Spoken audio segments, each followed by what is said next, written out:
Welcome to Interviews from Mexico. I'm Laura Carlson, and I'll be your host as we look at cutting-edge issues with the men and women who know them best, here on Telesur.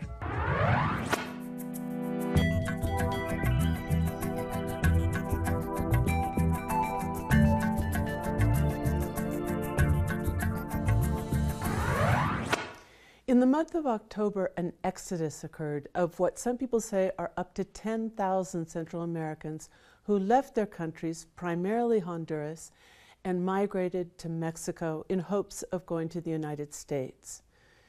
This group represents a big change in what we've seen previously here in Mexico. If it's been a constant that there's migration from countries in Central America that are suffering violence and hunger at intolerable levels, we'd never seen before this kind of a concentration, these numbers, this kind of an exodus all at one time. What does this mean for Mexico? What does this mean for Central America? And is this a change in the model? At the same time, we have to factor in a crackdown under the Trump administration that's becoming more brutal by the day. To talk about all these issues, we're very fortunate to have with us Enrique Vidal. Enrique is a member of Voices, Mesoamerican Voices, Voces Mesoamericanas. Enrique, thanks so much for being with us today. Thanks to you, Laura. Let's start with the origins of the caravan, because there's been a lot of talk about that. There's speculation that they've been manipulated by the right in the United States, speculation that they've been manipulated by the Democrats or by parties within their own countries. How did this happen that so many people decided to leave at the same time? Of course, I think that to understand its origin, we have to put it in a context that was already around for a long time. And it's a context that is clear to the people from their own experience. When they get to Mexico, that context is clear to them, and we have talked about it too. It's a situation of forced displacement. We always need to be very clear about that. There are situations of survival where there were already situations like this, and they're giving rise to a more or less spontaneous organizations that bring people together. At first, hundreds of people and then thousands of people, as you mentioned, who decide to leave from Mexico and then the United States in a different way that they had in the past. Let's talk about this term forced displacement. What are some of the factors that force people to leave? So basically we're talking about a situation where it's not like you wake up in the morning and you say, I think I'll follow the American dream. No, of course. It's much more complicated and more drastic than that. In reality, when we talk about forced displacement, we're talking about a situation of persecution, where your life or your physical integrity is at risk. And because of that, you have to leave. You're forced to leave. In a question of hours or days or weeks, sometimes they come with documents or without documents because of the fact that their departure was forced, so we always talk about dispossession. So give us an example of somebody you've talked to, a personal case. Yes, a concrete example is when a family receives a threat, when they stop making extortion payment related to their work, or their neighborhood, or their children. So this happens when there's gang control of neighborhoods in Honduras or El Salvador? Yes, we're talking about the territorial control and the social control that these organized gangs have. They don't have the wealth or the political control that drug traffickers have. But it's organized crime, and it has entire population held hostage. So, there's no possibility of fleeing within your own country.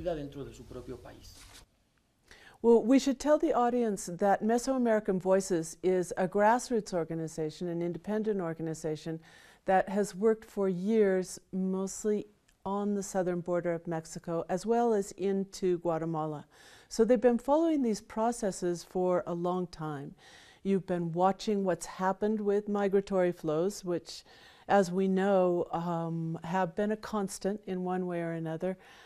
What's different today? Yes, well, what has remained constant is the increase of people crossing Mexico, and especially increases in violence that pushes them to cross Mexico. So, going back to the idea of the American dream, this isn't an aspirational migration where people are just hoping to make more money. Evidently, people need to be able to support themselves when they leave their homes, their cities, and their countries. So, there is an economic factor involving the motivation, but it's forced, and it's a product of violence that threatens people's lives and safety. Some people have family members murdered or have been kidnapped. Some still have bullet lodges in their bodies because they survived an attack. A lot of women are victims of sexual violence.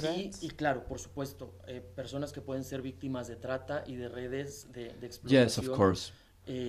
Some people who are victims of trafficking and exploitation networks, where many times people are never heard from again, and they become disappeared people, disappeared migrants. So, that we have been able to find, and what we call a revert of migration awareness, is that they realize that in Mexico too, they're being killed, they're being kidnapped, they're being extorted. So they say, if this is happening in Mexico too, since we have discovered that we have to cross river of blood in Mexico too, then we're going to cross them, but in a different way, with organization and in large numbers. Why? Because there's safety in numbers. The more people get together, the better protection they're going to have. Well, that makes sense, and especially for women and children, I would imagine. Let's look at what happened. On October 13th, it was that this particular group left Honduras, and after many groups that had left at, say, 1,000 or a couple hundred, there was a call put out, apparently on social media, to make the trek through Mexico for those who wanted to leave the country, or had to leave the country, as you've been telling us. And all of a sudden it snowballed into 7,000 people, something we'd never seen before. This came out of San Pedro Sula, which has the record of many years of being the most violent city in the world per capita. What happened during that period of time that caused this caravan, or what some people call exodus, to snowball like that? Yes. I think the different factors came together, which led to this call to live in an organized fashion, in a matter of days. It started as an invitation on Facebook and YouTube for hundreds of people, but within a few days it grew, first to 1,000, then 3,000, and then ended up turning into this organized exodus of up to 8,000 people who first crossed into Guatemala. They crossed Guatemala very quickly, in 2 or 3 days, thanks in part to the solidarity from Guatemala, and the fact that the Guatemalan National Police just weren't able to prepare for this and deal with it. They weren't ready to protect the group like they should, or to repress it, which they would have liked to be able to do, because the Guatemalan president would later speak out against this first group. So they go to Mexico, and they came up against the first police blockade, which has the characteristic of a military blockade. You were down there at the time. Sí, ahí estuvimos diversas Yes, I organizaciones was de there, derechos humanos que along with trabajamos en la several frontera different sur de human rights México organizations desde hace that muchos have been años, working on y Mexico's pues nuestro southern trabajo border for cotidiano de several years. monitoreo a los centros de And detención from our migratoria, daily work of monitoring nuestra atención migration cotidiana detention a centers, personas of solicitantes de helping refugio en people who México, are applying for asylum pues nos in hizo, Mexico, well, we knew pues that nos, we have to do nos something. llamó, digamos, We nos have to get interpeló a organized. actuar, a organizarnos entre nosotras, mucho pues desde la There was a convocatoria de call las from organizaciones organizations de in Tapachula, que son las Tapachula, primeras que enfrentan which la was ciudad de where it Tapachula, started. en donde está el puente de Tapachula is just a 30 escasos kilometers 30 from the kilómetros. Tecum-Uma Bridge. Enfrentan entonces It started este with primer them, momento, y and then entramos other distintas organizations got organizaciones a involved, una estrategia de working monitoreo together conjunto to para monitor the vigilar la human rights violación a derechos violations humanos que that se were being estuviesen committed by the cometiendo Mexican por government parte del Estado against this mexicano en group of contra de este migrants. primer grupo. And what kind of violations of human rights did you register during that period? Sí. Pues bueno, lo que encontramos es una Well, dinámica what we found was de a dynamic violencia of racial racial, de violence, violencia psicológica, psychological evidentemente violence, de violencia and política, obviously institutional and en donde political son los violence. propios elementos It's del government Estado officials que buscan themselves who try to infundir create el miedo enough fear suficiente, and el terror to deter people from para crossing to Mexico. disuadir a las personas que Why? crucen hacia México. Because they didn't ¿Por qué? want to take the Porque risk no of se a querían direct arriesgar a physical una represión crackdown. directa, física, So they try sino que to... buscan el For the escenario. political cost. Exactamente. Yeah. Exactly. Hay There un is a costo political político que cost, tienen que evitar which con they una try to represión avoid que hubiera sido- with que a hubiera sido una crackdown, masacre. which entonces would lo que have been a buscan es massacre. So tener el what mismo they try efecto, to do is to create the pero same effect, a partir but de, through de la psychological manipulación psicológica hacia las manipulation. personas.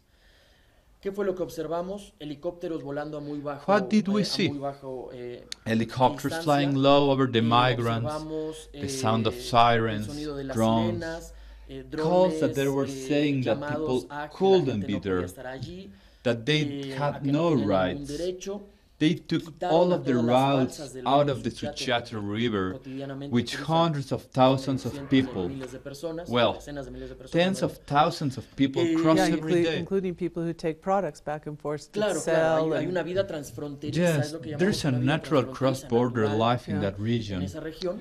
And on that Y day, justo en este they día, got rid se of se all the quita routes este to medio de force people transporte to para crowd obligar a las onto the personas a migration concentrarse en el bridge. puente migratorio. And the Mexican government allí, used all the se political desata pressure una that was presión building política tan up there fuerte que to justifica justify entonces hacia el Estado using mexicano, supuestamente, tear gas una on the intervención con migrants. gases lacrimógenos.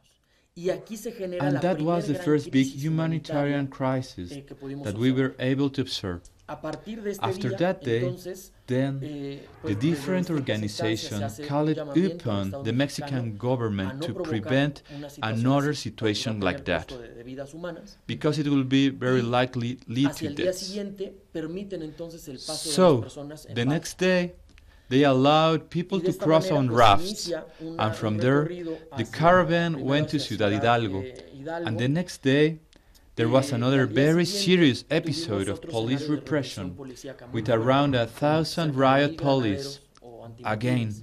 there was a helicopter Eh, flying very low, Igual un and they helicóptero volando muy corralled bajo, a group of y en 8,000 donde people se acorraló a este in a grupo de part of the 10,000 personas highway en una parte where de la there was carretera no que no way tenían to get escapatoria out. hacia ningún lado. What they E tried intentan, that day has become the lo Mexican que pasa en la government estrategia strategy mexicana, to desde ese condition momento hasta el día de people hoy, rights que by es saying they have to condicionar submit to el respeto a los immigration derechos detention, a que las personas se saying sometan a una basically, detención migratoria. if you go into detention, Entonces, si tú te we vas a will detención, recognize that you have entonces sí te rights, reconozco que because tienes derechos. detention is Yeah, the yeah. Porque la only... We'll detención es give la you única medical manera. care Ya. and Sí. Inclusive la Yes, Cruz Roja Mexicana even the llegó a Mexican Red condicionar la Cross put asistencia that a bebés condition y a on familias. aid for babies and Eso nosotros families. lo We saw constatamos proof de- of that. a que se They fueran a put the uno de los condition recintos de that the people detención give y up privación de their la libertad de liberty. las personas They had to go to por motivos detention migratorios centers que that the tenía instalado Mexican el Estado government had mexicano set up in en Tapachula. I had heard that, but I didn't know if it was a rumor. And there in the detention centers, people don't know how long they're going to be there. The conditions are overcrowded. I mean, the idea is to register them, to have them in detention and have them file their asylum papers there, or what's the procedure for people who Yeah. end up Yes, there is a Sí, process hay- that the hay people un could have tried to procedimiento que go las through personas pudieron to haber, request asylum. intentado It's not true that in Mexico you have to be in detention to request asylum, but the Mexican government acts as if it was true. So they say, if you want to request asylum, you're going to have to spend several months here. Months? If not, then the easiest thing for you to do is to go back to your country, and they put the people through another process of psychological violence to discourage them from continuing, to make them accept going back to their country. Even though returning to their country means, in many cases, in the great majority of cases, a death sentence. So this is a serious violation of international human rights by the Mexican government. And the Mexican state has its months because they have this huge backlog of asylum cases that they have to process. They're rejecting a lot of them, as I understand. And meanwhile, in the United States, they're getting to the point where they won't even accept requests for asylum. Exactly. So you have people who are trapped. There's no place to go. Exactly. What happens is that the people go through this process, which the Mexican government intentionally makes long and arduous. They're not allowed to leave. The idea is to deter them, so that they go back and keep going back. And we're also finding that they're returning a lot of people on the border in what are called summary removals. And this is a big problem, because the Mexican government isn't allowing people to express why they are fleeing, that they are being persecuted. So we don't find out the reasons why people are coming. If it is forced displacement, and also it criminalizes migrants and justifies to a lot of people locking migrants up in a detention center. And why?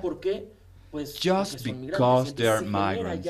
So it creates this snowball that keeps getting bigger of racism and we saw a lot of those xenophobia. kinds of responses since it hit the news that the caravan was coming through Mexico. But we also saw another kind of response, a lot of solidarity on the part of the Mexican society. Did you see that as you were traveling with the caravan? Yes, of course. There are expressions of xenophobia, of racism, and we have to pay close attention to that and work on it as a society and make demands to the public authorities. But also, these expressions of xenophobia and racism, we don't see those on the street. Really, what we see on the street are expressions of solidarity, of empowerment, of reinforcement. And we see families giving up their clothes, their food, organizing themselves a few days before the caravan arrives to help out. And these are families in Chiapas and Oaxaca, the two poorest states of the country, so it's not families that have a lot to give, probably.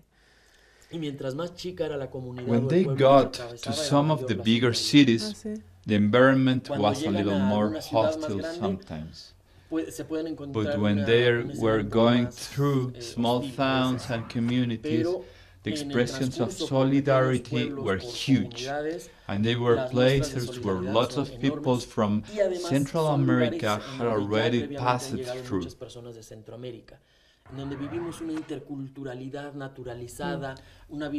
And we saw this natural intercultural situation, this cross-border way of life, and we were able to create social and economic dynamics that transcend borders in an intercultural, multicultural way. And very human. A lot of the interviews, they would say literally, they'd say, "Why are you here?" to the people who were volunteering, who were donating. And they'd say, "Well, these are our brothers and sisters, and our Central American brothers and sisters, but they're our brothers and sisters." So that's a sense that you have strongly in the border area, but maybe not just in the border area. People talk a lot about how the social fabric is broken in Mexico. And one of the things that I saw in that outpouring of solidarity, when in the social media, as you said, and in the United States, from the government anyway, the reaction was totally the opposite, was that, no, we still do have a social fabric, and it's capable of expanding even to include and to embrace other people. Claro, creo que también hay un factor Of muy course, importante and que I es think there's another el very fascismo important que se está factor, viviendo which is actualmente the en Estados fascism Unidos. that exists right now in the United Consolida un States. posicionamiento An en opposition is contra building to that de esa violent, expresión tan racist violenta y positions tan that's coming racista from the United que se está States viviendo desde el government. gobierno de Estados Unidos, de Oh, so Donald there's a Trump, bright y side of this? entonces se genera en contracorriente una And so reacción that creates a de bloque reaction, de a solidaridad, block of de solidarity, hermanamiento of brotherhood, y de which reforzamiento reinforces entonces the de los link that the lazos que different compartimos como migrations pueblos groups migrantes. share with each other So you through think Donald our Trump's ancestry and our his- common history.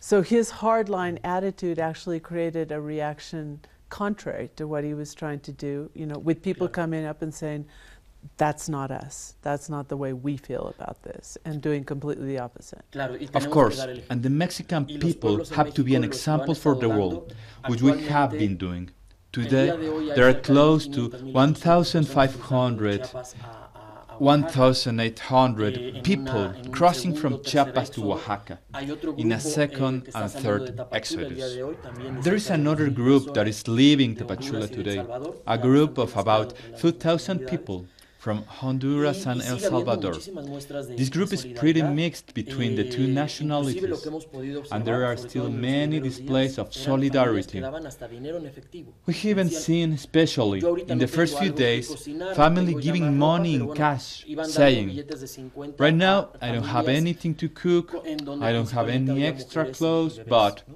Entonces, they went hay around giving out muchísimas muestras 50 de peso solidaridad, bills to muchísimas families formas, that además, have también de women and ayudar. babies. Había escuelas que salían con la So banda there are a lot musical of expressions para of recibirles. solidarity, a lot of Había ways to iglesias help. que les There were recibían schools who con, sent their con la música marching bands out tradicional. to welcome the migrants. Familias, There were hondureñas churches y that salvadoreñas welcomed que with habían preparado traditional la comida, music.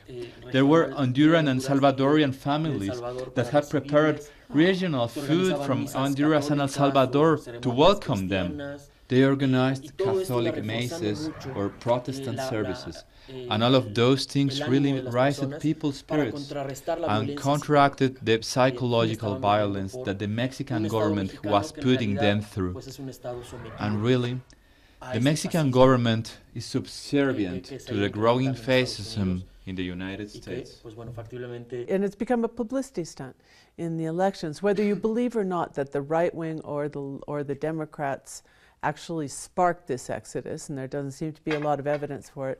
They certainly, Donald Trump anyway, has certainly used it as to mobilize this very hardcore anti-immigrant base, and that's why it's been so important to see a different kind of a reaction here in Mexico. You mentioned that there's another group of about 1,500 and another group of 2,000 coming over.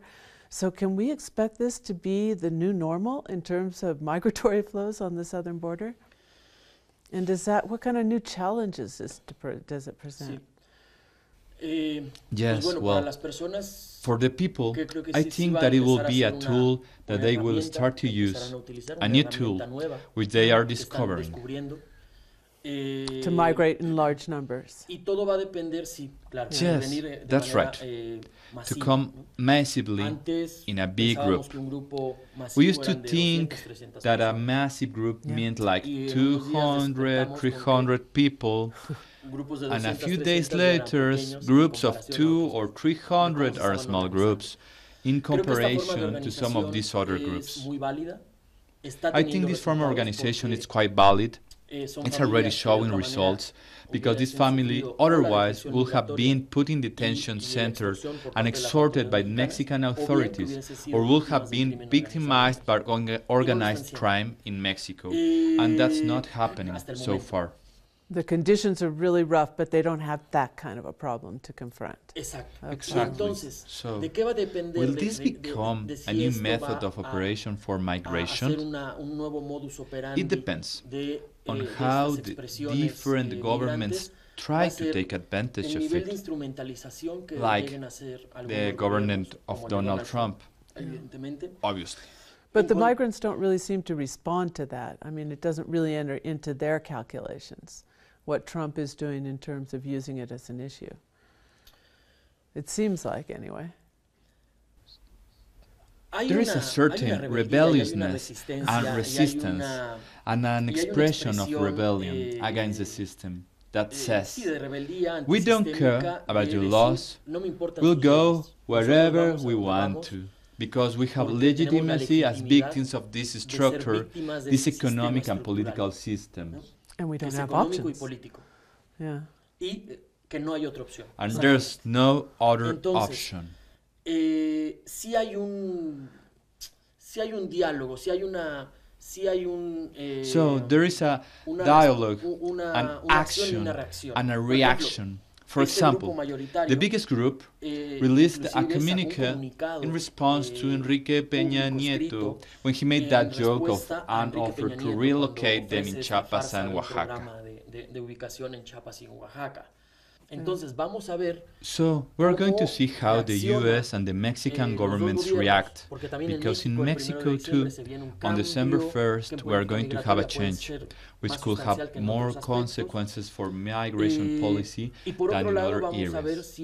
And on the other hand, we will see if the people themselves decide that it's a good strategy, and that's something that they will be figuring out. So these are the factors that you started to enunciate when I asked about Trump. You know, whether these will continue, the fact of how it will be used politically, the changes that we're going to see politically, and whether or not it continues to work for them as a strategy that keeps them safe, as long as we continue to see these kinds of pressures that push people out of their countries continuing in the Northern Triangle countries, Honduras, El Salvador, and to a lesser degree from what we've seen recently, Guatemala. Well, I'm afraid, and Nicaragua too, for example. More out-migration from Nicaragua with the political unrest that's happening there.